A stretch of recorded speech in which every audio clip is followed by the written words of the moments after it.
మంత్రి పెమ్మసాని చంద్రశేఖర్ పర్యటించారు.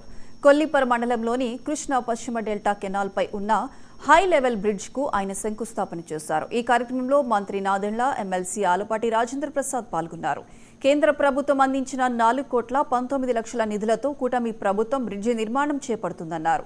ప్రజల అభివృద్ధి, సంక్షేమమే లక్ష్యంగా కూటమి ప్రభుత్వం పనిచేస్తుందన్నారు పెమ్మసాని.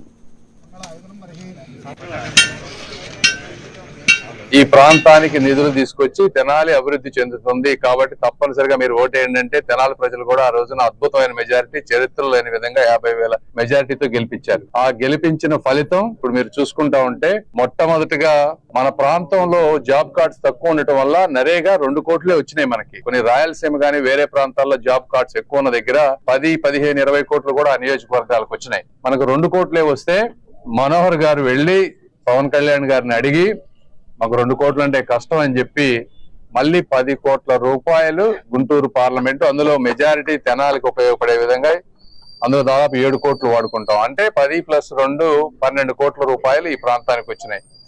ఇవి కాకుండా ఈ రోజు మనం ఓపెన్ చేస్తున్నటువంటి బ్రిడ్జ్ ఏదైతే ఉందో ఇది PMGSY బ్రిడ్జ్. ఇది యాక్చువల్ గా 2023లోనే శాంక్షన్ అయింది సెంట్రల్ గవర్నమెంట్. కాకపోతే ఆ రోజు ఉన్నటువంటి ప్రభుత్వం ఒక ప్రణాళిక లేకుండా మ్యాచింగ్ 40% స్టేట్ ఇవ్వాల్సింది ఇవ్వకుండా ఉండటం వల్ల 2 సంవత్సరాలు ఆగిపోయింది బ్రిడ్జ్ వర్క్ అవటం. ఈ రోజున మళ్ళీ మ్యాచింగ్ చేసుకొచ్చి మనం ఈ రోజున శంకుస్థాపన చేసుకుంటా ఉన్నాం. ఇవి కాకుండా నేను మొన్న PMGSY సెంటర్ నుంచి దాదాపుగా 22 కోట్ల రూపాయలు విలువ చేసేటువంటి 3 లార్జ్ లెంతీ రోడ్స్ తీసుకొచ్చాం.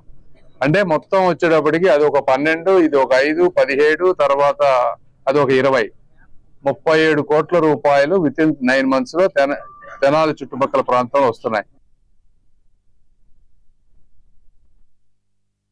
జయశంకర్ భూపాలపల్లి జిల్లాలో రాష్ట్ర ప్రభుత్వం